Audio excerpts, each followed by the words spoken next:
Hello friends, welcome back to the channel. और आज की इस वीडियो में हमारा जो टॉपिक है तो बिजनेस स्टडीज मैंने टॉपिक यहाँ पे उठाया है। और जो ये मैं आप लोगों को टॉपिक कराऊंगी तो ये सभी पीजीटी कॉमर्स के जो भी कैंडिडेट्स है और इसी के साथ ही आपका भी पीजीटी कॉमर्स से रिलेटेड, ठीक है, चाहे आपका किसी भी स्टेट लेवल का है या फिर अभी जैसे एच स्टेट की जो बच्चे तैयारी कर रहे हैं तो एच स्टेट वालों के लिए भी। तो मेन जो यहाँ पे अगर मैंने अभी जो सिलेबस उठाया है तो एच स्टेट का सिलेबस है, क्योंकि देखिए आपका सिलेबस ऑलमोस्ट आपका सेम रहेगा। मैं आपको बताऊँ, जो अभी एचपीएससी का आपका एग्जाम हुआ था, स्क्रीनिंग जो हुआ था पीजीटी कॉमर्स का, और अभी जो एच स्टेट का सिलेबस जो डिफाइन किया आपकी बार बोर्ड ने, बिल्कुल सेम है आपका। 75% आपका वही सिलेबस है जो कि आपका एचपीएससी का स्क्रीनिंग था, ठीक है। तो आज हम जो टॉपिक करेंगे ये हम करेंगे, अगर मैंने एच स्टेट का सिलेबस की बात करती हूँ तो आपका जो पार्ट ए है उसमें क्या है, आपका बिजनेस, ट्रेड एंड कॉमर्स, ठीक है। ये आपका ए पार्ट में आपका गिवन है। एच स्टेट का आप लोगों का जो एग्जाम है अभी 2 या 3 दिसंबर को है। और देखिए वीडियो ज़्यादा नहीं आ रही है, थोड़ा बिजी शेड्यूल है।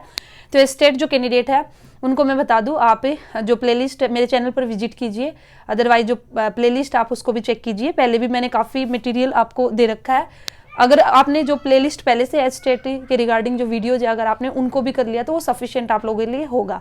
और इसी के साथ ही बीच बीच में मैं आपकी वैसे तैयारी करा भी दूंगी।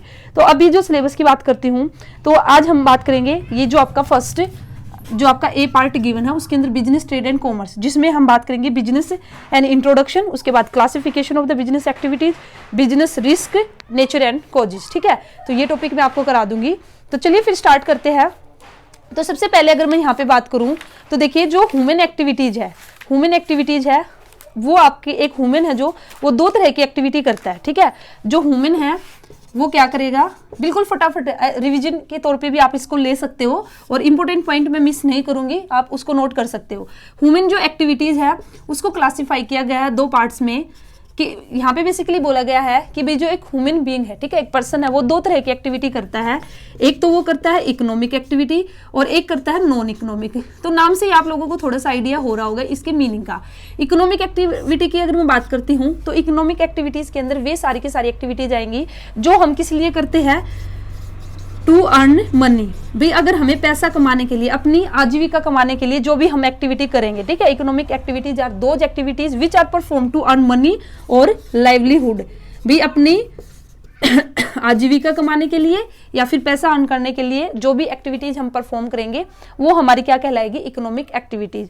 वहीं पे अगर मैं बात करती हूँ non economic activities, non economic activities हमारी वे सारी की सारी एक्टिविटीज है जो कि हम अपने मेंटल सेटिस्फेक्शन के लिए करते हैं, ठीक है, जो कि हमने लव, अफेक्शन, ये सब करने के लिए, ठीक है, एंटरटेनमेंट के लिए, वॉलेंटरीली जो भी हमने, जिससे हमें सेटिस्फेक्शन मिले, ठीक है। कोई गरीब है उसको अगर मैंने खाना खिलाया तो भी वो मेरी क्या नॉन इकोनॉमिक एक्टिविटी है, उसको खाना खिला के मुझे सेटिस्फेक्शन मिला, ठीक है। मैं घर पे अपनी फैमिली के लिए खाना बनाती हूँ तो भी उससे मुझे क्या मिलता है, मेंटली मुझे सेटिस्फेक्शन मिलता है कि भी मैंने अपने परिवार के लिए खाना बनाया। इसी तरह से जो एनजीओज है जहाँ पे वॉलेंट्री जो भी वे सर्विस प्रोवाइड करते हैं तो ये सारी की सारी किस में आएंगे, नॉन इकोनॉमिक एक्टिविटीज के अंदर, ठीक है। तो ये बेसिकली हम क्यों करते हैं, लव, अफेक्शन, सिंपैथी, ठीक है, एंटरटेनमेंट, पेट्रोइज्म एक्सेट्रा, तो इन सब के लिए हम करते हैं। तो इसका नॉन इकोनॉमिक एक्टिविटी का एग्जांपल हमारा जैसे कि वही कुकिंग, जो हम कुकिंग करते हैं फॉर फैमिली के लिए, ठीक है। देखिए अगर मैंने कुकिंग की है, अपने परिवार के लिए खाना बनाया, मेरे परिवार ने खाना खाया तो नॉन इकोनॉमिक एक्टिविटी है। लेकिन वहीं पे मैंने होटल में जाके कुकिंग की और वहाँ पे जो मैंने खाना बनाया उसको मैंने क्या किया, अभी उसको सेल आउट किया है, ठीक है। तो वहाँ पे फिर वो मेरा किसके अंदर आ जाएगा, इकोनॉमिक के अंदर, क्योंकि वहाँ पे मेरा होटल जो मेरा रेस्टोरेंट है तो बेसिकली इसलिए कि भी मैं खाना बनाऊंगी, कस्टमर आएंगे, उनको सेल आउट करूंगी और उनसे मुझे क्या मिलेगा, पैसा मिलेगा, वहाँ से मैं मनी अर्न करूंगी। तो फिर वो किसके अंदर आ जाएगा, आपका नॉन इकोनॉमिक। अब देखिए जो इकोनॉमिक एक्टिविटी है, तो भाई इकोनॉमिक एक्टिविटी में मैंने आपको क्या बताया कि भाई इकोनॉमिक एक्टिविटी हम क्यों करते हैं, अपन पैसा अर्न करने के लिए। तो अब जो इकोनॉमिक एक्टिविटी है, पैसा जो हम अर्न करेंगे वो हम 3 तरह से अर्न कर सकते हैं, ठीक है। अब जैसे मुझे पैसा अर्न करना है, मुझे अपनी आजीविका चलानी है, तो मेरे पास 3 ऑप्शन है। 3 ऑप्शन मेरे पास क्या है कि भाई फर्स्ट ऑप्शन तो मेरे पास क्या है कि भाई मैं क्या करूँ, अपना बिजनेस खोल लूँ, ठीक है, कोई भी बिजनेस में स्टार्ट कर दूँ, किसी भी चीज़ का, कपड़े बेचने का मैंने बिजनेस स्टार्ट कर दिया, मोबाइल फ़ोन है, ठीक है, मोबाइल मैंने बेचना स्टार्ट कर दिया, कुछ भी हो सकता है आपका कोई भी बिजनेस, ठीक है। या मैंने फॉर एग्जांपल मैंने सब्जी की दुकान लगा ली, मैं सब्जी बेच रही हूँ, वो भी मेरा क्या बिजनेस है। तो भाई ये सब करने से भी मुझे क्या मिलेगा, मैं पैसा अर्न करूंगी, अपनी आजीविका उसको कमाऊंगी। तो 3 ऑप्शन है, 3 तरह की इकोनॉमिक एक्टिविटी है, 3 तरह से। एक तरह से हम जो पैसा है वो अर्न कर सकते हैं बिजनेस करके, या फिर प्रोफेशन। प्रोफेशन कैसे कि भाई मैंने भी यहाँ पे देखिए प्रोफेशन, और थर्ड हमारा क्या हो जाएगा एम्प्लॉयमेंट, ठीक है। तो प्रोफेशन बेसिकली कैसे, जैसे डॉक्टर है, ठीक है, तो उन्होंने डॉक्टरी का जो प्रोफेशन है वो चूज कर लिया। लॉयर है तो वहाँ पे बेसिकली उनको क्या मिलेगी, फीस मिलेगी, वो इनका एक प्रोफेशन है। एम्प्लॉयमेंट का कैसे है कि भाई मैं कहीं पे गई और वहाँ पे मैंने जॉब करना स्टार्ट कर दिया, मैं किसी कंपनी में गई या फिर चाहे गवर्नमेंट जॉब मेरी लग गई है, ठीक है, तो भाई वहाँ पे मैंने एज ए टीचर अगर मैंने वहाँ पे टीच किया है तो वो मेरा क्या कहलाएगा, एम्प्लॉयमेंट, ठीक है। तो तीन तरह से हम क्या कर सकते हैं, जो मनी है उसको अर्न कर सकते हैं, या तो हम अपना बिजनेस स्टार्ट कर दे, या किसी प्रोफेशन में चला जाए, या फिर कहीं जाके हम जॉब कर ले। अगर मैंने बिजनेस स्टार्ट किया है तो बिजनेस से मुझे क्या मिलेगा, प्रॉफिट। बिजनेस से जो मैं पैसा अर्न करूंगी वो किसकी फॉर्म में करूंगी कि भी प्रॉफिट। प्रोफेशन में बेसिकली मुझे क्या मिलेगा, फीस। जैसे हम डॉक्टर के पास गए, फिर डॉक्टर को हमें क्या देनी पड़ती है, फीस, ट्रीटमेंट। एम्प्लॉयमेंट में हम बेसिकली क्या कहेंगे कि भाई हाँ मेरी तो इतनी सैलरी है, या फिर मुझे इतनी वेजेस मिलती है, ठीक है। तो ये इस तरह से आ जाएगा। अब हमारा मेन क्या है, बिजनेस, ठीक है। अब हम बात करेंगे मेन कि भाई बिजनेस क्या है। तो देखिए बिजनेस की अगर मैं बात करती हूँ तो बिजनेस का मतलब क्या है कि भी एक ऐसा ऑक्यूपेशन जिसमें पीपल रेगुलरली बेस पर इंगेज्ड होंगे in the production and sale of services और गुड्स, ठीक है। मैंने क्या कहा, business refers to an economics in which people regularly engage. यहाँ पे पीपल क्या होंगे, रेगुलरली इंगेज होंगे किसमें, ठीक है, रेगुलरली बेस पे वे इंगेज होंगे उन एक्टिविटीज में जो कि आपकी बेसिकली किससे रिलेटेड है, प्रोडक्शन करने से, सेल करने से, गुड्स और सर्विसेज का। अभी जैसे मैंने आपको बताया कि भाई मैंने कपड़े की दुकान मैंने खोल ली अपनी, ठीक है, तो अब मैं रेगुलर बेस पे क्या करूंगी, कपड़ा है जो खरीदूंगी, फिर उसको बेचूंगी, और फिर वहां से मैं क्या करूंगी, और मेरा यहाँ पे मेरा एम क्या होगा, मेरा मेन मोटिव यहाँ पे होगा टू अर्न मनी। तो बिजनेस की मैंने डेफिनेशन आपको क्या बताई, business refers to an occupation in which people regularly engage in the activities related to purchase, production and sale of goods and the services with the motive of earning profit, ठीक है। और business से जो word है basically ये drive हुआ है busy word से, ठीक है। बिजनेस मीन्स भी बिजी रहना, ठीक है। तो बिजनेस मीन्स बीइंग बिजी, तो हम बोल सकते हैं बिजनेस का मतलब क्या है कि भी बिजी। बोलते हैं ना बिजनेस अगर हमने स्टार्ट किया अभी तो बिजी रहेगा पर्सन कहीं ना कहीं, उसको जो डेली बेस पे जो भी वो एक्टिविटीज करेगा। तो ये आप याद कर सकते हो, the word business has been derived from the word busy, so business means being busy, ठीक है। और बिजनेस मैंने आपको बता दिया। अब बिजनेस की अगर यहाँ पे कैरेक्टरिस्टिक्स की अगर मैं बात करूँ, ठीक है, तो देखिए ये जो मैं आपको करा रही हूँ ना अभी, तो जैसे कि मैंने आपको बताया ये सभी के लिए हेल्पफुल है। अभी जो आपका सब्जेक्टिव एग्जाम होगा ना, HPSC का जो सब्जेक्टिव पेपर होगा उसमें भी आपकी हेल्प करेगा, क्योंकि सिलेबस आपका यही है, कहीं ना कहीं आपका रिवीजन होगा। तो अब हम बात करेंगे यहाँ पे बेसिकली नेचर या फिर कैरेक्टरिस्टिक्स भी हम इसको बोल सकते हैं, कैरेक्टरिस्टिक्स ऑफ बिजनेस, ठीक है। फटाफट मैं आपको बता देती हूँ। देखिए अगर आपने मीनिंग अच्छे से कर लिया तो ये तो आप अपने आप से निकाल दोगे। तो सबसे पहले नेचर हमारी बेसिकली बिजनेस की क्या निकल के आएगी, इकोनॉमिक एक्टिविटी। अभी मैंने आपको बताया बिजनेस हम क्यों करते हैं, पैसा अर्न करने के लिए, मनी अर्न करने के लिए, प्रॉफिट के लिए। तो और इकोनॉमिक एक्टिविटी हमारी कौन सी है, जो भी किससे रिलेटेड है, टू अर्न मनी, ठीक है। फिर उसके बाद यहाँ पे क्या होगा आपका exchange of goods and services, ठीक है, एक्सचेंज ऑफ। तो बिजनेस हमारा कब होगा, जब भी हम एक्सचेंज करेंगे, या तो भी जो गुड्स है, अगर मैंने गुड्स का बिजनेस स्टार्ट किया, कोई भी सामान हो सकता है, या अगर मैं सर्विस प्रोवाइड करा रही हूँ, ठीक है, तो उसका बेसिकली एक्सचेंज होना चाहिए। तो उसी को हम क्या कहेंगे यहाँ पे, बिजनेस, ठीक है। थर्ड प्रॉफिट मोटिव, अभी हमने बात की थी जब मैंने आपको मीनिंग बताया था कि भाई जो बिजनेस है हम वो बेसिकली क्यों करते हैं, हमारा जो मेन मोटिव क्या है वो है प्रॉफिट अर्न करना, ठीक है, प्रॉफिट अर्न करना।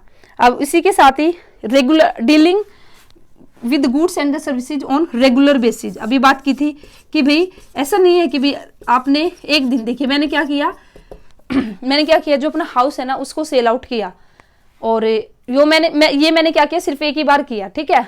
तो इसको मैं बिजनेस नहीं कहूंगी, लेकिन वहीं पे अगर मैंने, ये मेरा काम ही है कि भाई मैं क्या करती हूँ, घर बेचती हूँ, खरीदवाती हूँ, और फिर बीच में जो कमीशन है अगर वो भी मुझे मिले, या फिर यही मेरा बेसिकली मैं यही काम करती हूँ, तो वो मेरा क्या कहलाएगा, बिजनेस। क्योंकि वो फिर मैं क्या करती हूँ कि भाई मेरा घर खरीदना और बेचना एक रेगुलर बेस पे है, तो बिजनेस के लिए ये कैरेक्टरिस्टिक्स भी आपकी हो जाएगी, ठीक है। अब उसके बाद नेक्स्ट है हमारा प्रोडक्शन और procurement of the goods and the services. ये भी यहाँ पे डाल सकते हो कि भाई बिजनेस के लिए जरूरी है या तो हम प्रोडक्शन करेंगे या फिर प्रोक्यूरमेंट करेंगे, किसका, गुड्स और सर्विसेज का। या तो भी हम खुद बनाएंगे और बेचेंगे, ठीक है, या फिर हम बना बनाया माल लेके आएंगे उसको बेचेंगे। तो ये होना जरूरी है बिजनेस के लिए। उसी के साथ ही रिस्क, तो भी रिस्क तो हमारा एसोसिएटेड है बिजनेस के साथ, क्योंकि मैंने बिजनेस स्टार्ट किया तो कहीं ना कहीं जो फ्यूचर है, फ्यूचर हमारा क्या है, अनसर्टेन है, और अनसर्टेनिटी के साथ हमारा क्या अराइज होगा, रिस्क है। अब मुझे ये नहीं पता कि भाई कितना प्रॉफिट होगा या कितना लॉस होगा, ठीक है, प्रॉफिट होगा या नहीं होगा। तो कहीं ना कहीं बिजनेस में हमारा क्या होगा, रिस्क, हमारा एलिमेंट ऑफ रिस्क आपको देखने को मिलेगा, ठीक है। अब इसके बाद हम करेंगे क्लासिफिकेशन। ये मैंने आपको बिजनेस इंट्रोडक्शन मैंने आपको बता दिया। अभी मैंने फिलहाल जो सिलेबस उठाया ना वो बिल्कुल ये जो स्टेट का सिलेबस उसके अकॉर्डिंग मैं बता रही हूँ, ठीक है। बिजनेस एंड इंट्रोडक्शन हमने कर लिया है। अब हमारा नेक्स्ट है क्लासिफिकेशन ऑफ बिजनेस एक्टिविटीज, ठीक है। आप अपना सिलेबस उठा के देख सकते हो, और जैसे कि मैंने आपको बताया अदर पीजीटीज का भी सिलेबस उठाओगे तो बिल्कुल सेम आपका सिलेबस है, ठीक है। अब हम करेंगे classification of business activities, classification of business activities. किसी का कोई भी डाउट है, कोई टॉपिक कहीं से ना समझ में आए तो आपको मेन सेक्शन में पूछना। तो यहाँ पे अगर मैं बात करती हूँ तो बिजनेस एक्टिविटीज को जो क्लासिफाइड किया गया है, 2 कैटेगरी में यहाँ पे क्लासिफाई किया गया है, इंडस्ट्री और आपका कॉमर्स, ठीक है। और ये इंपॉर्टेंट है, अभी जो मैं आपको इंडस्ट्री कराऊंगी तो क्वेश्चन यहाँ से देखने को मिल सकता है, ठीक है। तो business activities are classified into 2 categories, first one is industry and second commerce. तो इंडस्ट्री के अंदर अगर मैं बात करूंगी तो फिर आगे आपका इंडस्ट्री का भी फर्दर बाइफिकेशन किया गया है। इंडस्ट्री को भी आगे प्राइमरी, सेकेंडरी, टर्सरी में डिवाइड किया है। फिर आगे जो प्राइमरी आपकी एक्टिविटीज है उसको भी फर्दर आपका बाइफिकेशन हुआ है, ठीक है, एक्सट्रैक्टिव और जेनेटिक इंडस्ट्री के अंदर। सेकेंडरी का भी आपका आगे बाइफिकेट किया गया मैन्युफैक्चरिंग एंड कंस्ट्रक्शन के अंदर। और यहाँ पे जो तो ये और टर्सरी है उसमें हम वैसे बात करेंगे, ठीक है। टर्सरी बेसिकली वे इंडस्ट्री है जो प्राइमरी और सेकेंडरी की हेल्प करती है, तो हम पूरा डिटेल में बात करेंगे और ये आपका पार्ट इंपॉर्टेंट है। तो सबसे पहले हम बात कर लेते हैं इंडस्ट्री की। तो जो इंडस्ट्री के अंदर अगर मैं बात करती हूँ तो इंडस्ट्री के अंदर हम उन एक्टिविटीज को इंक्लूड करती है जो कि हमारे किससे कंसर्न है, with the production of goods and services. तो इंडस्ट्री यहाँ पे मैं लिख सकती हूँ क्या, industry deals with the production of goods and services, ठीक है। तो इंडस्ट्री में बेसिकली हम क्या करेंगे, जो भी गुड्स है, सर्विसेज है, उसका हम क्या करेंगे, प्रोडक्शन करेंगे।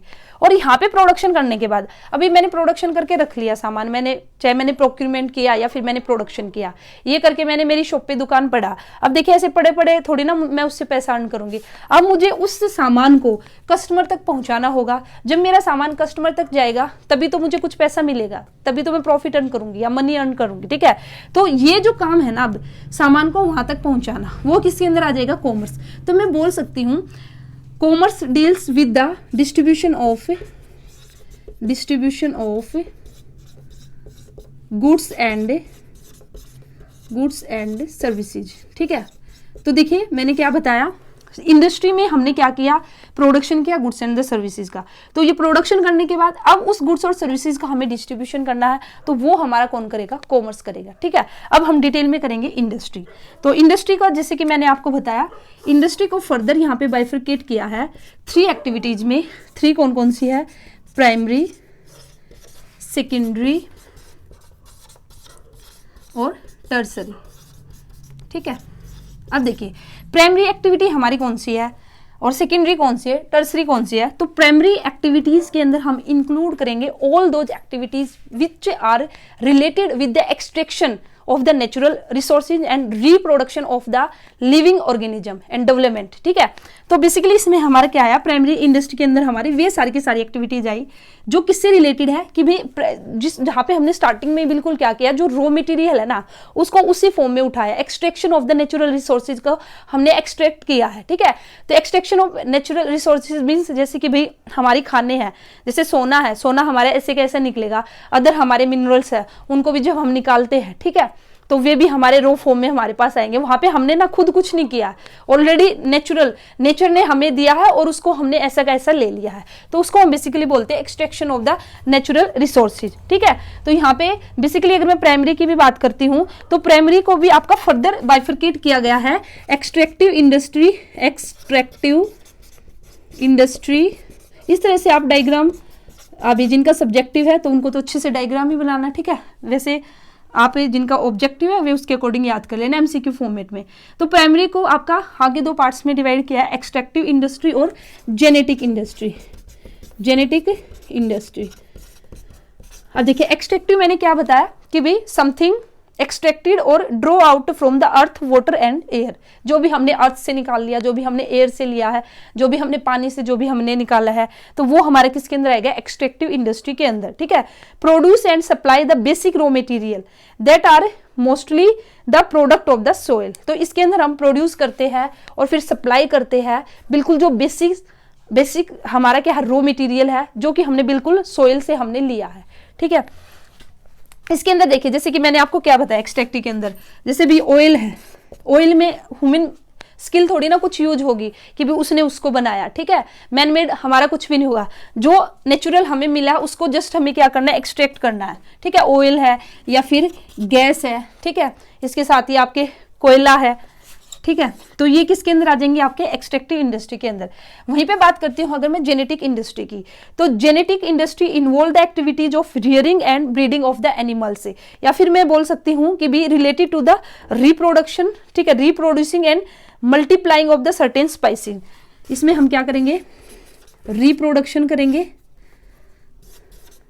ठीक है, जो भी हमारे लिविंग ऑर्गेनिज्म है, ठीक है, उसका हम क्या करेंगे, रिप्रोडक्शन करेंगे, उसकी जो जातियां है, ठीक है, उसकी हम मल्टीप्लाई करेंगे। इसमें हमारा बेसिकली जैसे मुर्गी पालन है हमारा, ठीक है, मछली पालन है, ये सारे के सारे किसके अंदर आ जाएगा, हमारा जेनेटिक इंडस्ट्री के अंदर। ठीक है, इसके अंदर हमारे बेसिकली जो नर्सरीज है, जैसे प्लांट को ग्रो करना, ठीक है, फिर उसकी अलग अलग प्रजातियां निकालना प्लांट की, और इसी के साथ ही हमारे यहाँ पे जैसे बर्ड्स एनिमल्स है, इनको पालना, जैसे कि मैंने अभी आपको बताया मुर्गी पालन हम जो करते हैं, फिर उसकी जो स्पाइसीज है उसको मल्टीप्लाई करते हैं, अलग अलग प्रजातियाँ, कहीं ना कहीं उसको मेंटेन करके रखना, उसको डेवलपमेंट करना, ये किसके अंदर आएगा, हमारे जेनेटिक इंडस्ट्री के अंदर। ठीक है, सारे काम बेसिकली हम यहाँ पे क्या करेंगे, इंप्रूवमेंट से रिलेटेड करते हैं, नए नए एक्सपेरिमेंट हम करते रहते हैं, ताकि हाँ सभी को हम फ्यूचर में अच्छे से यूज कर सके। ऐसा नहीं है कि भी उनको अभी खत्म कर दे और फिर फ्यूचर में हमारा यूज ना हो। तो ये किसके अंदर आ जाएगा, आपका जेनेटिक इंडस्ट्री के अंदर। ठीक है, और देखिए अगर मैं यहाँ पे और डिटेल में जाऊँ ना, तो जो एक्सट्रैक्टिव इंडस्ट्री मैंने आपको बताया ना, इसको भी आगे आपका फर्दर डिवाइड किया गया फर्स्ट कैटेगरी और सेकंड कैटेगरी में। इसका भी फर्दर डिवाइड किया गया है कि भी दो तरह की होती है हमारी जो एक्सट्रैक्टिव इंडस्ट्री है, वो भी दो तरह की होती है, फर्स्ट कैटेगरी और सेकेंड। तो इसमें डिफरेंस बेसिकली क्या है, फर्स्ट कैटेगरी के अंदर हमारा क्या आएगा, वर्कर्स मेरली कलेक्ट, ठीक है, collect the goods already existing. तो भाई वर्कर क्या करेंगे, मेरली कलेक्ट करते हैं गुड्स को जो ऑलरेडी एग्जिस्ट करते हैं, जो एग्जिस्ट है सिर्फ उसको कलेक्ट करना है और आगे कुछ नहीं करना, कि भाई बस उसको कलेक्ट करके और हमारे पास जो रॉ मटेरियल है, सामान हमारे पास आ चुका है। लेकिन सेकंड कैटेगरी की अगर बात करती हूँ तो सेकंड कैटेगरी में क्या होगा, यहाँ पे थोड़ी सी ह्यूमन स्किल है ना, उसका यूज करना पड़ेगा, एप्लीकेशन ऑफ ह्यूमन स्किल यहाँ पे होंगी। तो यहाँ पे एग्जांपल होगा जैसे एग्रीकल्चर है, ठीक है, अब एग्रीकल्चर जैसे हम खेती करते हैं, तो भाई वहाँ पे ऐसे नहीं है कि भाई जैसे फसल हमने लगाई, गेहूँ हमने लगाए, तो ऐसे नहीं है कि भाई हमने ऐसे हमें जमीन में ऐसे गिरे हुए मिल गए गेहूं और हमने उठा लिए, जी नहीं, वहाँ पे जो जैसे हमने सीड्स है, ठीक है, तो जो बीज है, बीज लेके आए, फिर बीज हमने बोए, उसके बाद फिर हमारी फसल निकली, फिर उसके बाद हमने कटाई की, तो ये बेसिकली सेकंड कैटेगरी में आ जाएगा। और कहीं ना कहीं हमें नेचुरली मिला, नेचर से ही मिला है, लेकिन यहाँ पे हमने क्या किया, जो ह्यूमन स्किल है उसको यूज किया। Application of the human skill is required under the second category, ठीक है, but in first category the workers merely collect the existing goods से, ठीक है, तो वहाँ पे एग्जिस्टिंग उसको सिर्फ कलेक्ट करना, और यहाँ पे थोड़ा सा हमें और मेहनत करनी पड़ेगी, थोड़ी सी अपने अभी हमें जो एक्सपर्टाइज है हमारी, ठीक है, तो उस पर हमें कारीगरी थोड़ी करके दिखानी पड़ेगी। तो ये किसके अंदर आ जाएगा, आपका सेकंड कैटेगरी के अंदर। अब उसके अंदर क्या है हमारा, देखिए नेक्स्ट अगर यहाँ पे बात करती हूँ मैं, तो ये था मेरा क्या, इंडस्ट्री। इंडस्ट्री के अंदर मैंने आपको क्या बताया, प्राइमरी के बारे में मैंने आपको पूरा बता दिया, ठीक है, ये इंपॉर्टेंट है। अब हम इंडस्ट्री के अंदर ही बात करेंगे सेकेंडरी की, ठीक है, क्योंकि इंडस्ट्री को 3 पार्ट्स में यहाँ पे डिवाइड किया है, तो अब हम बात करेंगे सेकेंडरी की। तो देखिए सेकेंडरी इंडस्ट्री की अगर मैं बात करती हूँ तो इसके अंदर बेसिकली हमारा क्या आएगा, इंडस्ट्री में मैंने आपको क्या बताया था, प्राइमरी बताया था, और अब हम बात करेंगे सेकेंडरी की। तो सेकेंडरी को भी आपका फर्दर यहाँ पे क्लासिफाई किया गया है कंस्ट्रक्शन और मैन्युफैक्चरिंग ठीक है। अब देखिए कंस्ट्रक्शन की बात करती हूँ तो नाम से आपको थोड़ा सा आइडिया हो रहा होगा, या कंस्ट्रक्शन। तो construction industry are those industry in which are engaged in the creation of the infrastructure. तो भाई कंस्ट्रक्शन से ही हमें थोड़ा सा आइडिया हो रहा है कि भाई यहाँ पे इंफ्रास्ट्रक्चर्स, बिल्डिंग वगैरह, डैम वगैरह, इन सबको कंस्ट्रक्ट करना, तो वो सब किसके अंदर आएगा, आपका कंस्ट्रक्शन इंडस्ट्री के लिए। ये सब हम क्यों करते हैं, for the smooth development of the economy, ठीक है। तो concern basically construction industries are concern with the construction, erection, fabrication of the product, for example construction of the building, dam, ठीक है, आपके ब्रिज एंड कैनल्स एटसेट्रा, ये सब इसके अंदर आपके एग्जाम्पल आ जाएंगे। तो यहाँ पे अगर मैं बात करती हूँ तो यहाँ पे बेसिकली हमारा जो यूज हम करते हैं अदर इंडस्ट्री के प्रोडक्ट को भी यहाँ पे हम यूज करेंगे। जैसे भी अगर हम डैम बनाएंगे, ब्रिज बनाएंगे, तो इन सब में हमें सीमेंट वगैरह इनकी जरूरत होगी, तो सीमेंट हमारा क्या होगा, अदर इंडस्ट्री प्रोडक्ट हमारा हो जाएगा। आयरन की हमें रिक्वायरमेंट होगी, ब्रिक्स की हमें रिक्वायरमेंट होगी, वुड की हमें रिक्वायरमेंट होगी, एटसेट्रा, ठीक है, और भी बहुत सारे मटेरियल है। तो यहाँ पे बेसिकली जो इंजीनियरिंग और आपका आर्किटेक्चरल स्किल है कंस्ट्रक्शन में, जो इंजीनियरिंग और आपकी आर्किटेक्चरल स्किल है, ये इंपॉर्टेंट रोल प्ले करती है, ठीक है। ये क्या करती है, आपका एक इंपॉर्टेंट पार्ट है या इंपॉर्टेंट रोल प्ले करेगी, ठीक है, इन द कंस्ट्रक्शन इंडस्ट्री। अब उसके बाद हम बात करेंगे मैन्युफैक्चरिंग इंडस्ट्री की, ठीक है। कंस्ट्रक्शन के बाद अब हम बात करेंगे मैन्युफैक्चरिंग इंडस्ट्री की। मैं सोच रही हूँ इसको थोड़ा सा ऐसे करके और बीच में आपको करके दिखा देती हूँ, ठीक है। अब हम बात करेंगे मैन्युफैक्चरिंग इंडस्ट्री। याद रखना साथ के साथ मैन्युफैक्चरिंग किसके अंदर आएगा, इंडस्ट्री के अंदर, ठीक है। बिजनेस को हमने बाइफरकेट किया था किसमें, इंडस्ट्री और कॉमर्स में, और फिर इंडस्ट्री का फर्दर हमने बाइफरकेशन किया है प्राइमरी, सेकेंडरी और टर्सरी। प्राइमरी हमने कर लिया, अब सेकेंडरी में हमने कंस्ट्रक्शन कर लिया, और अब हमारे क्या मैन्युफैक्चरिंग। तो मैन्युफैक्चरिंग इंडस्ट्री के अंदर हम इंक्लूड करेंगे वे सारी के सारी activities which are concern with the conversion of the raw material into useful resources. तो यहाँ पे बेसिकली हम क्या करेंगे मैन्युफैक्चरिंग के अंदर कि भाई जो भी हमारी रॉ मटेरियल है, जो भी हमारे पास है, ठीक है, उसको हम कन्वर्ट करेंगे किसमें, एक यूजफुल रिसोर्स के अंदर। Convert of the raw material into the semi finished और फिनिश्ड। बेसिकली कहने का मतलब क्या है कि भाई जो हमारे पास रॉ मटेरियल है उस पर हमने प्रोसेसिंग की, प्रोसेसिंग करके उसको या तो हमने सेमी फिनिश्ड गुड्स में या फिर उसको फिनिश्ड गुड्स में हम क्या कर देंगे, कन्वर्ट कर देंगे, ताकि अब जो कस्टमर है उसको क्या कर सके, यूज कर सके। फॉर एग्जांपल मेरे पास वुड है एज ए रॉ मटेरियल, लकड़ी मेरे पास ऐसी ही पड़ी है, ठीक है, तो भी लकड़ी का मैं क्या यूज करूंगी, लेकिन अगर उसको मैंने कन्वर्ट कर लिया, उसमें मैंने प्रोसेसिंग की, प्रोसेसिंग करके उससे मैंने क्या बना ली, चेयर बना ली, सोफा सेट बना लिया, बेड बना लिया, ठीक है, तो ये मैंने क्या कर दिया, उसको एक फिनिश्ड गुड्स में तैयार कर दिया, और अब इसको कस्टमर यूज करेगा। तो इट मीन्स जो मैन्युफैक्चरिंग इंडस्ट्री है वो क्या करती है, इट क्रिएट फोम यूटिलिटी, ठीक है, फोम यूटिलिटी, कि भाई वुड थी जब ऐसी लकड़ी पड़ी थी तो उसका कुछ यूज नहीं था, लेकिन अब वहाँ पे फोम यूटिलिटी, जैसे उससे चेयर बनी, सोफा सेट बना, बेड बना, तो फोम यूटिलिटी वहाँ पे हमारी बेसिकली क्या हुई, क्रिएट हमारी हो गई है, ठीक है। तो most of the goods which are used by the customer are produced by the manufacturing industry. तो ज्यादातर गुड्स से जो एक कस्टमर यूज करता है तो वो उसका जो प्रोडक्शन है उन गुड्स को कौन प्रोवाइड करता है, मैन्युफैक्चरिंग इंडस्ट्री, ठीक है। Machines, tools and other equipments too, तो ये बेसिकली आ जाएगा इसके अंदर। जैसे यहाँ पे एक एग्जांपल आप ये भी ले सकते हो, पेपर फ्रॉम द बम्बू, जो बम्बू बास था उससे हमने क्या किया, पेपर बनाया, ठीक है। कॉटन था हमारे पास, कॉटन था, और कॉटन से अब मैंने क्या बना दिया, क्लॉथ मैंने बना दिया, तो वो किसके अंदर आएगा, मैन्युफैक्चरिंग, ठीक है। तो बेसिकली यहाँ पे हम ये भी बोल सकते हैं, अभी जैसे मैंने आपको शायद सेकेंडरी जो इंडस्ट्री है, क्योंकि सेकेंडरी का ही पार्ट है ना ये, तो सेकेंडरी इंडस्ट्री के जो मीनिंग है इसमें आप क्या लिख सकते हो कि भाई जो रॉ मटेरियल हमने प्राइमरी इंडस्ट्री से लिया है उसका हम फिर यूज करते हैं किसमें, सेकेंडरी इंडस्ट्री में, ठीक है।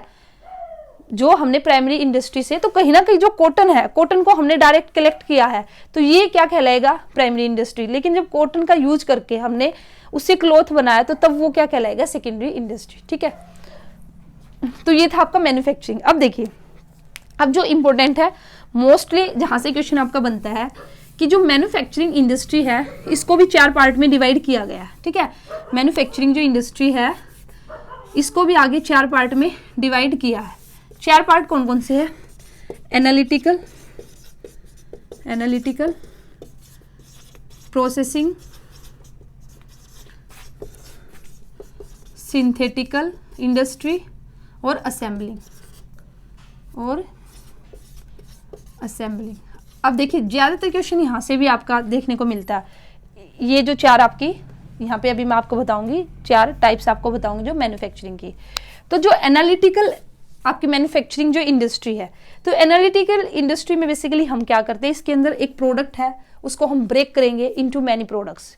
ठीक है, तो बेसिकली यहाँ पे क्या करेंगे, these industry break the raw material into different parts. यहाँ पे आप लिख सकते हो, ये इंडस्ट्री ब्रेक करती है रॉ मटेरियल को इनटू डिफरेंट पार्ट्स।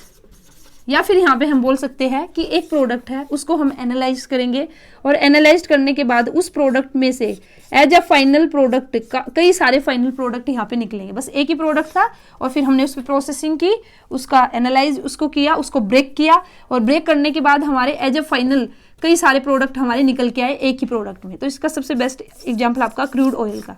ठीक है, जो क्रूड ऑयल है एक प्रोडक्ट है और उसको हमने ब्रेकआउट किया, प्रोसेसिंग की हमने क्रूड ऑयल की, और जैसे ही हमने प्रोसेसिंग की तो वहां से हमें केरोसिन मिला, पेट्रोल मिला, गैस मिला, डीजल मिला। ठीक है, तो क्रूड ऑयल से हमें क्या क्या मिला,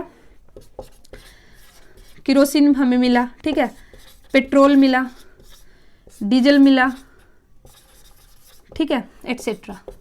तो ये बेसिकली किसका एग्जाम्पल आपका एनालिटिकल इंडस्ट्री का। ठीक है, अब इसके बाद हमारा नेक्स्ट क्या है, प्रोसेसिंग इंडस्ट्री। नेक्स्ट क्या है, प्रोसेसिंग इंडस्ट्री। तो प्रोसेसिंग इंडस्ट्री में बेसिकली क्या होगा, यहाँ पे आपकी प्रोसेस की जाएगी। ठीक है, a product passes through the various process. ठीक है, एक प्रोडक्ट है वो अलग अलग प्रोसेस से पास होगा, और जैसे कि यहाँ पे एक प्रोडक्ट है तो वो क्या हुआ, 4 प्रोसेस से होके, देखिए ये मेरे पास रॉ मटेरियल था और इस रॉ मटेरियल को 4 प्रोसेस से होके गुजरना पड़ा, तब जाके ये यहाँ पे मेरा फिनिश्ड गुड्स बनके तैयार हुआ। तो इसको मैं बेसिकली क्या कहूँगी, प्रोसेसिंग इंडस्ट्री। तो इसमें क्या होगा, जो एक प्रोसेस का जो फिनिश्ड गुड्स होगा वो दूसरी प्रोसेस के लिए क्या बन जाएगा, raw material.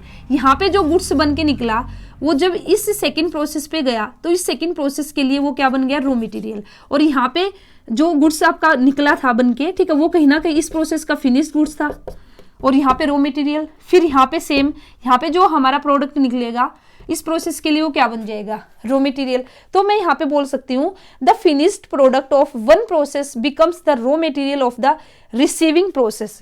The finished product of one process become a raw material for the receiving process. तो इसने क्या कहा कि भाई इस प्रोसेस का जो फिनिश गुड्स है वो जब दूसरी प्रोसेस उसको रिसीव करेगी उस गुड्स को, वो उसके लिए क्या बन जाएगा, रॉ मटेरियल यहाँ पे बन जाएगा। ठीक है, and soon the final process produce the finished goods. और फिर लास्ट में हमारा जल्दी ही हमारा जो फाइनल प्रोसेस होगी, फाइनल प्रोसेस होके हमारे पास क्या होगा, फिनिश्ड गुड्स हमारे पास से होगा। तो इसके अंदर मैं यहाँ बोल सकती हूँ in the case of the cotton textile की अगर मैं बात करती हूँ तो जो कॉटन है, in case of cotton textile, जो कॉटन है उसको पास होके जाना पड़ता है वेरियस प्रोसेसेस, जैसे गीनिंग है, ठीक है, आपका वीविंग है, डाइंग प्रोसेस है, और तब जाके वो क्या बनता है, क्लॉथ बन के आपके पास आएगा। तो वो किसके अंदर आएगा, आपका प्रोसेसिंग के अंदर आएगा। ठीक है, ऐसी शुगर इंडस्ट्री भी यहाँ पे एग्जांपल है, पेपर इंडस्ट्री भी है, और भी आप गूगल पे सर्च कर सकते हो अदर एग्जांपल। तो ये था प्रोसेसिंग। अब हम बात करेंगे नेक्स्ट हमारा क्या है, सिंथेटिक इंडस्ट्री। ठीक है, सिंथेटिकल इंडस्ट्री या फिर सिंथेटिक भी हम इसको बोल सकते हैं। अब देखिए इसमें बेसिकली आपका क्या आएगा, सिंथेटिकल के अंदर, सिंथेटिक इंडस्ट्री में हम क्या करेंगे, यहाँ पे कई सारे हम रॉ मटेरियल लेंगे, ठीक है, और उन सबको हम क्या करेंगे, मिक्स करेंगे, और उन सबको मिक्स करके फाइनली हमारे पास एक प्रोडक्ट बनके तैयार होगा। तो वो कौन सा हमारा कहलाएगा? सिंथेटिक। ठीक है, सिंथेटिकल या फिर सिंथेटिक इंडस्ट्री हम इसको कहेंगे। Raw material are brought together in manufacturing process to make a final product. Raw material हम क्या करेंगे? लेके आएंगे एक साथ मैन्युफैक्चरिंग प्रोसेस में, और फिर उसको उन सभी को मिक्स करके हम क्या करेंगे? जो एक फाइनल प्रोडक्ट है उसको हम तैयार करेंगे। ठीक है, तो यहाँ पे जैसे या मैं बोल सकती हूँ क्या? Many raw material are mixed to produce more useful one finished product. ठीक है, मैंने कई सारे रॉ मटेरियल को हम यूज करेंगे तब एक प्रोडक्ट हमारा तैयार होगा।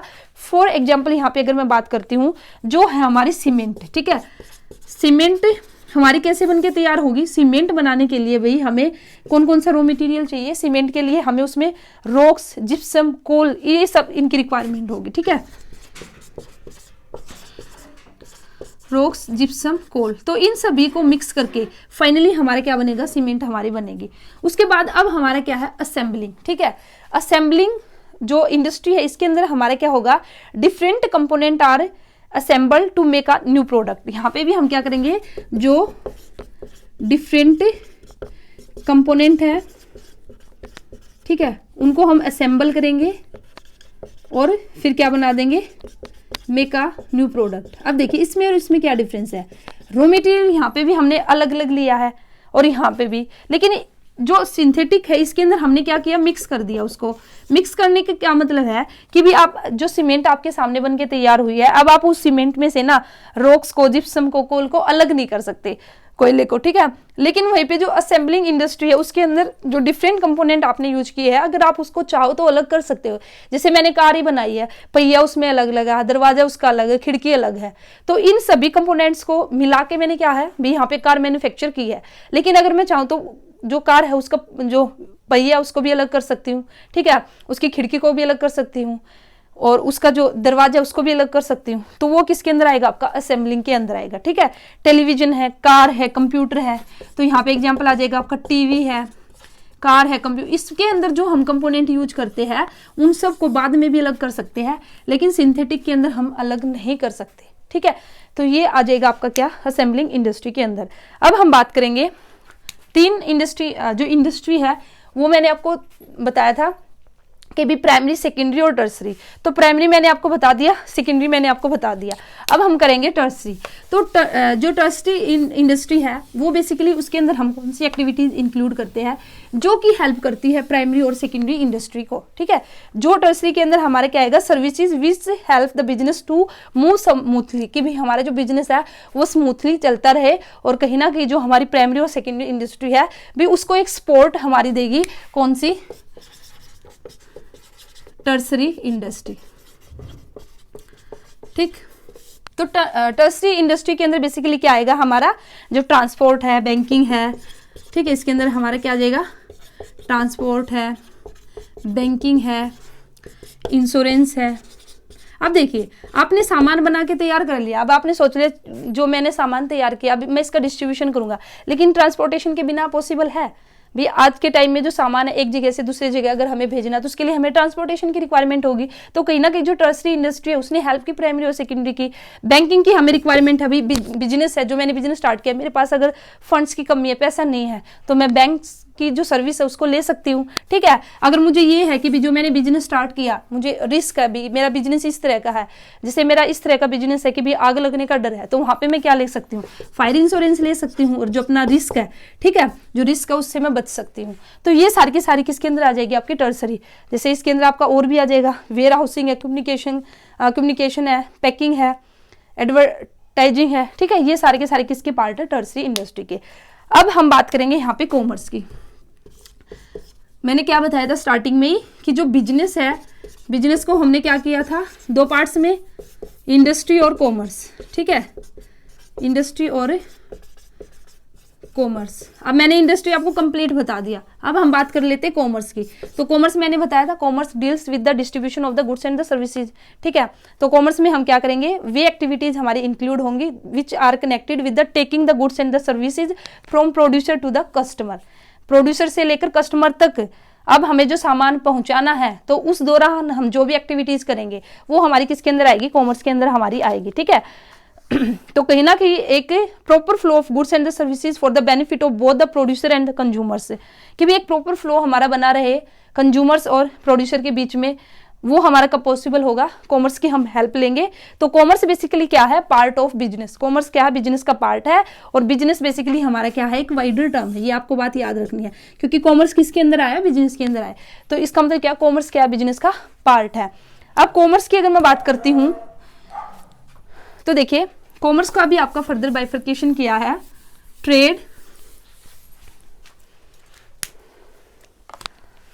तो देखिए आप देखिए कॉमर्स को आप किस तरह से दिखाओगे, ट्रेड और ऑक्सिलरीज टू ट्रेड, या फिर एड्स टू ट्रेड भी इसको बोलते हैं, ऑक्सिलरीज टू ट्रेड, या फिर हम इसको क्या बोल सकते हैं, ऑक्सिलरीज को एड टू ट्रेड, भाई जो ट्रेड करने में हमारी हेल्प करे। तो अब हम बात करेंगे ट्रेड, ठीक है। तो ट्रेड का बेसिकली मतलब क्या है, exchange of goods and the services between the seller and the buyer with the motive of the profit. तो ट्रेड का मतलब क्या कि भाई गुड्स और सर्विसेज है, वही उनका एक्सचेंज करना, किसके बीच में, बायर और सेलर के बीच में एक्सचेंज होगा, और मोटिव बेसिकली क्या रहेगा, हमारा प्रॉफिट हमारा मोटिव रहेगा, ठीक है। तो ट्रेड के अंदर भी हमारा दो तरह का ट्रेड आएगा, एक तो आएगा हमारा इंटरनल ट्रेड और एक होगा हमारा एक्सटर्नल। अब इंटरनल ट्रेड का मतलब क्या कि भी ऐसा ट्रेड जो हम करते हैं with in the boundaries of a nation, with in the boundaries of a country, एक कंट्री के अंदर रहते हुए जो हम ट्रेड करेंगे वो हमारा इंटरनल कहलाएगा। और जैसे ही हमने अपनी बाउंड्री को क्रॉस कर दिया, ठीक है, जैसे ही हमने बाउंड्री को क्या कर दिया, क्रॉस कर दिया, तो वो बेसिकली हमारा क्या कहलाएगा, एक्सटर्नल। और एक्सटर्नल में फिर हमारा क्या क्या आ जाएगा, एक्सपोर्ट, इंपोर्ट और एंट्री पोर्ट, ठीक है। एक्सपोर्ट का मतलब क्या है कि भी जब हम दूसरे देश में अपना सामान भेजते हैं, ठीक है, भारत में जैसे फॉर एग्जांपल इंडिया में हमने कुछ गुड्स थे उसका मैन्युफैक्चरिंग की और फिर हमने यूएसए में उसको भेजा, यूएसए में उसकी रिक्वायरमेंट थी, तो उसको मैं क्या कहूँगी, एक्सपोर्ट। इंपोर्ट में उल्टा हो जाएगा, अब मुझे कुछ सामान चाहिए था लेकिन मेरे देश में वो सामान नहीं बन रहा, तो जैसे चाइना से मैंने वो सामान लिया तो उसको मैं क्या कहूँगी, इंपोर्ट, ठीक है।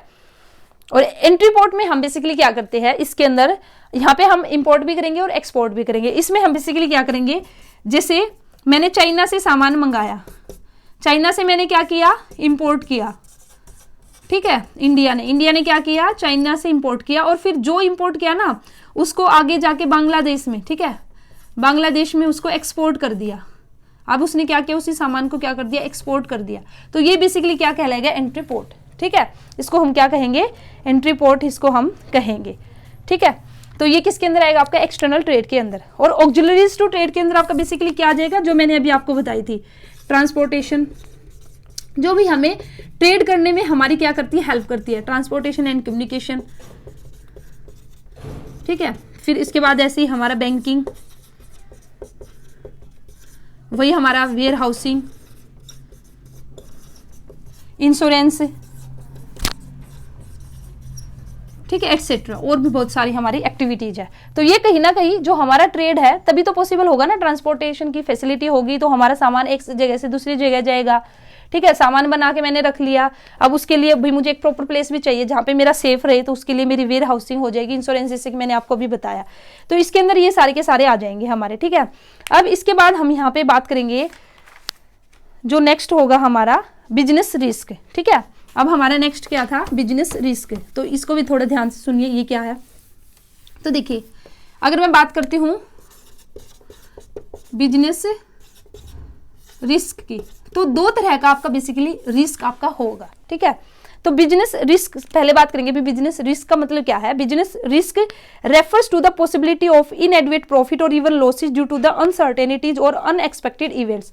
तो बिजनेस रिस्क का मतलब क्या है कि भी हमें प्रॉफिट हो भी सकता है, ठीक है, और नहीं भी हो सकता, और इवन लॉस भी हमें हो सकता, क्यों, ड्यू टू द अनसर्टेनिटी की वजह से, या फिर अनएक्सपेक्टेड इवेंट से, फ्यूचर में भी कुछ भी ऐसी घटना हो सकती है जिसकी वजह से हमें लॉस हो जाए, तो उसको हम बेसिकली क्या कहेंगे, बिजनेस रिस्क। तो business risk can be of two types, speculative और प्योर। दो तरह का हमारा बिजनेस रिस्क होता है, एक को हम स्पेकुलेटिव बोलते हैं और एक रिस्क होगा हमारा प्योर रिस्क। अब देखिए स्पेकुलेटिव रिस्क में हमारा बेसिकली क्या आएगा, speculative risk involve both the possibility of gain as well as the possibility of loss. तो यहाँ पे हमें दोनों ही पॉसिबिलिटी है, बोथ पॉसिबिलिटी यहाँ पे रहेगी, दोनों ही संभावना रहेगी हमारी, possibility of gain as well as possibility of loss. तो यहाँ पे हमें गेन भी हो सकता है और लॉस भी हो सकता है, तो उसको हम क्या कहेंगे, स्पेकुलेटिव रिस्क कहेंगे। तो इसमें आपका एग्जांपल क्या आ जाएगा इसके अंदर, देखिए change in the market condition अगर चेंज होगी, डिमांड चेंज होगी, तो डिमांड कैसे हम बोल सकते हैं, फैशन को ही लेके बात करते हैं हम। भाई मैं ऐसा प्रोडक्ट लेके आई कि भाई उसका वही फैशन में चल गया, तो वहाँ पे मुझे प्रॉफिट हो सकता है। अब मैं ऐसे कपड़े लेके आई कि भाई जो पब्लिक है उसने उसको स्वीकार ही नहीं किया, तो भाई अब मैंने इतने सारा सामान, मैंने इतने सारे कपड़े मैंने बना के रख लिए हैं, ठीक है, तो कहीं ना कहीं अब मुझे क्या होगा, लॉस होगा। तो यहाँ पे बहुत पॉसिबिलिटी है हमारी गेन की भी और हमारी लॉस की भी, ठीक है। या फिर change in the price, price level हमारा अगर चेंज हो जाए तो मे बी अगर प्राइस ज़्यादा हो गया तो भी हमें प्रॉफिट हो जाए, ठीक है। भाई अब मेरा माल है वो ज़्यादा प्राइस में बिकेगा, वहीं पे अगर प्राइस बिल्कुल नीचे गिर गया तो वहाँ पे मुझे लॉस हो सकता है। तो price, change in the price और change in the fashion and taste of the customer, ये सब सारे के सारे किस में आ जाएंगे, स्पेकुलेटिव। अब हमारा क्या प्योर रिस्क, तो प्योर रिस्क में अगर मैं बात करती हूँ तो नाम से देखिए प्योर, तो यहाँ पे भी पूरा रिस्क है, ठीक है। तो पूरा रिस्क का मतलब क्या है कि भाई यहाँ पे ना गेन होने की संभावना तो बिल्कुल भी नहीं है, ठीक है। यहाँ पे या तो हमें लॉस होगा या फिर लॉस नहीं होगा, लेकिन गेन तो बिल्कुल नहीं होगा, उसको हम कहेंगे प्योर रिस्क। तो pure risk involve only the possibility of loss, only the possibility of loss और नो लॉस, ठीक है। या तो लॉस होगा या फिर लॉस नहीं होगा, उसको हम क्या कहेंगे, प्योर। आई बात समझ में, गेन का यहाँ पे कोई मैटर नहीं है। हाँ, लेकिन स्पेकुलेटिव में एक संभावना थी कि भाई हमें गेन भी हो सकता है, ठीक है, लेकिन प्योर में आपका नहीं है ऐसा। क्यों नहीं है प्योर में, अब देखिए आग लग गई भाई, अब आग लग गई, आग लगने से यहाँ पे गेन तो कुछ होने को रहा, हाँ, आग लगने से भी लॉस जरूर हो सकता है, या फिर ऐसा हो सकता है कि भी आग लगी उसी टाइम हमने उसको संभाल लिया तो भी हमारा सामान है वो जलने से बच गया, तो भी लॉस हमें नहीं हुआ। तो दो ही पॉसिबिलिटी निकली, या तो सामान जल जाएगा या फिर हमने टाइम रहते हुए उसको संभाल लिया तो भी हमारा सामान नहीं जलेगा, तो लॉस और नो लॉस। लेकिन आग लगने से ये तो नहीं होगा ना कि भी मुझे प्रॉफिट होगा ना। इसी तरह से चोरी, ठीक है, चोर आया, किसी ने उसको देखा नहीं, चोरी करके ले गया, तो मुझे क्या हुआ, लॉस। सेकंड कंडीशन, चोर आया, ठीक है, और किसी ने देख लिया, बस चोर ने एंट्री की थी और उसको वहीं पे पकड़ लिया, तो पॉसिबिलिटी क्या हुई, लॉस नहीं होगा। देख गेन तो नहीं होगा ना, गेन तो की तो पॉसिबिलिटी है ही नहीं इसमें, तो बस लॉस होने से हम बच गए। तो प्योर में क्या होगा, या तो लॉस होगा या फिर लॉस नहीं होगा, लेकिन स्पेकुलेटिव में क्या होगा, बहुत पॉसिबिलिटी रहेगी, आपका लॉस भी हो सकता है और यहाँ पे गेन होने के भी चांसेज है, ठीक है। नेचर ऑफ बिजनेस रिस्क की अगर मैं बात करती हूँ, या कोजीज, ठीक है, मेन आपके कोजीज आएंगे, नेचर तो चल जाएगा आपका, खुद भी कर लोगे आप। नेचर में भी आप लिख सकते हो कि भी बिजनेस रिस्क हमारा क्यों अराइज होगा, ड्यू टू अनसर्टेनिटीज की वजह से हमारा रिस्क अराइज होगा, ठीक है। रिस्क हमारा क्या है, एक असेंशियल पार्ट है एवरी बिजनेस, हर एक बिजनेस में रिस्क होने की पॉसिबिलिटी। ऐसा कोई बिजनेस नहीं है कि भी आप ये सोचो भी मैं तो ये वाला बिजनेस करूंगा इसमें तो रिस्क है नहीं, ठीक है। बिजनेस है तो वहां पे रिस्क है, ठीक है। Degree of the risk depends mainly upon the nature and size of the business. अब जो किस तरह का बिजनेस आपने स्टार्ट किया है, आपके बिजनेस का क्या साइज है, उस पर डिपेंड करेगा आपका रिस्क, ठीक है। जैसे बोलते हैं ना भाई, जितना बड़ा बिजनेस उतना ज्यादा रिस्क के हमारे चांसेस हो सकते हैं। तो यहाँ पे आपका नेचर ये भी डिपेंड करेगा कि भाई किस तरह का आपका बिजनेस है, ठीक है। तो ये नेचर के अंदर आपका आ जाएगा। Profit is the reward for the risk taking, तो भी बोलते हैं डर के आगे जीत है, ठीक है। तो भाई आपका प्रॉफिट बेसिकली क्या, रिवार्ड है फॉर रिस्क टेकिंग। जो जितना ज्यादा रिस्क लेगा वहां पे प्रॉफिट होने के चांसेस भी उतने ही ज्यादा होंगे। तो ये बेसिकली किसके अंदर आ जाएगा, आपका नेचर के अंदर आ जाएगा, जो मैंने अभी ये पॉइंट आपको बताए। लेकिन अब हम अगर बात करें किसकी, कोजिज की, causes of the business risk, ठीक है। अभी बिजनेस रिस्क के क्या क्या कारण, हमने ये तो बोल दिया कि भाई अनसर्टेनिटी की वजह से होगा, लेकिन क्या कारण है भी हमें जिसकी वजह से होगा। तो देखिए जो रिस्क आपका, एक तो इसके अंदर आ जाएगा आपका क्या, नेचुरल कोज।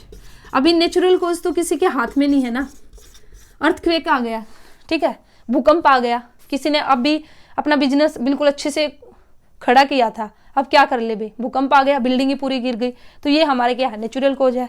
या फिर ठीक है बहुत भारी बारिश हो गई, या फिर सूखा पड़ गया, तो ये सारे के सारे क्या है, नेचुरल कोज। सेकंड आपका ह्यूमन कोज। अब देखिए इसी के साथ ही हमारे ह्यूमन कोज है। ह्यूमन में क्या कि भी जो हमारे मैनेजर है या वर्कर्स है, ठीक है, उन्होंने ऑनेस्टी नहीं दिखाई। सेकंड हमारा क्या है, ह्यूमन कोजेज। उसमें क्या आएगा हमारा, डिसऑनेस्टी, ठीक है, भी ऑनेस्टी नहीं है, यहाँ पे बेईमानी हमारी चली हुई है, डिसऑनेस्टी आ जाएगा। केयरलेसनेस और नेग्लिजेंस ऑफ द एम्प्लॉयज, भी बिल्कुल ध्यान से काम ही नहीं कर रहे हैं एम्प्लॉय, ठीक है, केयरलेसनेस है, ठीक है। Stoppage of the work due to the power failure, अभी बिजली नहीं है, लाइट नहीं है और उस वजह से अब हमारा जो काम है वो रुक गया है, ठीक है। तो ये सारे के सारे, या फिर स्ट्राइक कर दी है, दंगे कर दिए हैं, या जो मैनेजमेंट है वो हमारी एफिशिएंट नहीं है, तो वो किसके अंदर आ जाएगा, आपका ह्यूमन कोज के अंदर। उसके बाद आपका इकोनॉमिक कोज, ठीक है। नेक्स्ट फर्स्ट हमारे कोजेज है नेचुरल, सेकंड ह्यूमन, थर्ड है आपका इकोनॉमिक। इकोनॉमिक में बेसिकली क्या होगा भैया, आपका वही प्राइस आपका चेंज हो गया, डिमांड में चेंज आपका आ गया, ठीक है, डिमांड फॉर गुड्स से कंपटीशन आपका ज़्यादा हो गया, तो ये सारे के सारे टेक्नोलॉजी चेंज होगी आपकी, ठीक है। तो ये किसके अंदर आ जाएगा, आपका इकोनॉमिक चेंज के अंदर। अब नेक्स्ट हमारा अदर कोजेज, और भी भाई हमारे या अदर कोजेज है, और भी बहुत सारे रीजन हो सकते हैं जिसकी वजह से बिजनेस रिस्क, उसके अंदर क्या क्या आएगा हमारा, पॉलिटिकल डिस्टर्बेंस इसके अंदर आ जाएगा आपका, ठीक है। जो एक्सचेंज रेट है उसमें फ्लक्चुएशन हमारी चली हुई है, एकदम से आग लग गई, कोई मशीन थी उसमें एकदम से आग लग गई, तो वो अदर रीजन आपके और कोई भी हो सकते हैं, तो ये आ जाएगा किसके अंदर, आपका बिजनेस रिस्क के अंदर। अब एक छोटा सा टॉपिक और है, ये भी मैं आपको बता ही देती हूँ। जब आप एक बिजनेस स्टार्ट करना चाहते हो तो भी कौन कौन से फैक्टर है जिनको आपको ध्यान में रखना होगा, ठीक है। वाइल स्टार्टिंग अ बिजनेस आपको कौन कौन से फैक्टर है जो आपको ध्यान में रखने होंगे, ठीक है। Basic factor to be consider while starting a business, तो उसमें आपके कौन कौन से फैक्टर आएंगे, या चॉइस ऑफ बिजनेस हम बोल सकते हैं कि भाई बिजनेस है उसको हम किस तरह से चूज करें, भी हमें कौन सा बिजनेस करना है। तो सबसे पहले selection of line of the business. सबसे पहले तो आपको भी ये डिसाइड करना होगा कि भाई आपको कौन सी लाइन में जाना, कौन सा बिजनेस आपको स्टार्ट करना है। तो जो भी मार्केट है, ठीक है, उसमें आपको थोड़ा एनालिसिस करना पड़ेगा, किस प्रोडक्ट की डिमांड ज़्यादा है, भी किस प्रोडक्ट में हमें जाना चाहिए, क्या इस प्रोडक्ट में अगर मैं गई तो भाई क्या मुझे इससे प्रॉफिट होगा या फिर नहीं होगा, ठीक है। और इसी के साथ ही इस प्रोडक्ट का मुझे नॉलेज है भी या फिर नहीं है। तो सबसे पहले तो आपको क्या करना होगा, जो लाइन है वो आपको सिलेक्ट करनी होगी। उसके बाद नेक्स्ट आपका size of the firm. Size of firm में आपको डिसाइड करना है कि भाई आपके जो आप अपना बिजनेस स्टार्ट करोगे भी उसका साइज आप क्या रखोगे, ठीक है। आपको एक छोटे लेवल पे अपना बिजनेस स्टार्ट करना, मीडियम लेवल पे या फिर आपको बिग लेवल पे, तो ये सेकंड फैक्टर आपको डिसाइड करना होगा। उसके बाद choice of the form of the ownership, choice of the form of the ownership, ठीक है। अब आपको देखना है कि भाई किस तरह का बिजनेस आपको करना है। सोल प्रोप्राइटरशिप में आपको जाना है, ओनरशिप आपको कैसे चाहिए, सोल प्रोप्राइटरशिप में जाओगे आप, पार्टनरशिप में जाओगे आप, हिंदू अनडिवाइडेड फैमिली में जाओगे आप, ठीक है। तो ये अब आपको डिसाइड करना होगा।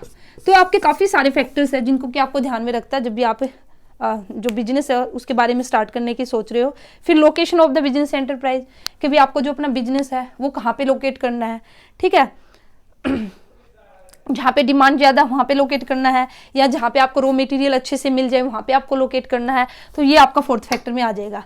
नेक्स्ट है फाइनेंसिंग द प्रोपोजिशन, मीन्स कि भाई जो बिजनेस में स्टार्ट करूंगी, अब ऐसे ही थोड़ी ना बोलने से थोड़ी ना बिजनेस स्टार्ट होगा, उसके लिए पैसा चाहिए। भैया मैं पैसा कहाँ से अरेंज करूंगी, मेरी खुद की सेविंग है या अपने फ्रेंड से लूंगी या फिर मुझे लोन लेना पड़ेगा, तो अब मुझे ये भी डिसाइड करना पड़ेगा, ठीक है। फिजिकल फैसिलिटीज़, इसके अंदर हमारा फिजिकल फैसिलिटीज़ में आ जाएगा कि भी हम बिल्डिंग हमारी किस तरह की होगी, इक्विपमेंट हमारा क्या होगा, मशीनरी हमारी किस तरह की होगी। तो ये काफ़ी सारे फैक्टर है, ठीक है। और फिर फाइनली आप क्या कर दोगे, ये सारे डिसाइड करने के बाद और अपना कॉस्ट को ध्यान में रखते हुए भी जो आपके फेवर में जो फैक्टर ज़्यादा हो उसके अकॉर्डिंग फिर आप अपना बिजनेस उसको स्टार्ट कर सकते हो, ठीक है। तो ये था आज की वीडियो में जो आपका सिलेबस है उसके अकॉर्डिंग जो मैंने start business trade and commerce ये मैंने कंप्लीट करा दिया है। और नेक्स्ट वीडियो में कोशिश करूंगी आपका जो फॉर्म्स ऑफ बिजनेस ऑर्गेनाइजेशन है उसको मैं कराऊं, ठीक है। तो वीडियो को लाइक करना, चैनल को सब्सक्राइब कर लीजिए, आपके लाइक से मोटिवेशन मिलता है। तो जितने लाइक फिर उतने ज़्यादा वीडियोज़ और लेके आने का मन करता है, ठीक है। तो इसलिए वीडियो को लाइक जरूर करना। किसी का कोई भी डाउट है कैसा भी है तो कमेंट सेक्शन में पूछ लेना, मैं रिप्लाई करने की कोशिश करूंगी। और वीडियो को शेयर भी कर देना। तो चलिए फिर मिलते हैं नेक्स्ट वीडियो में। Thank you.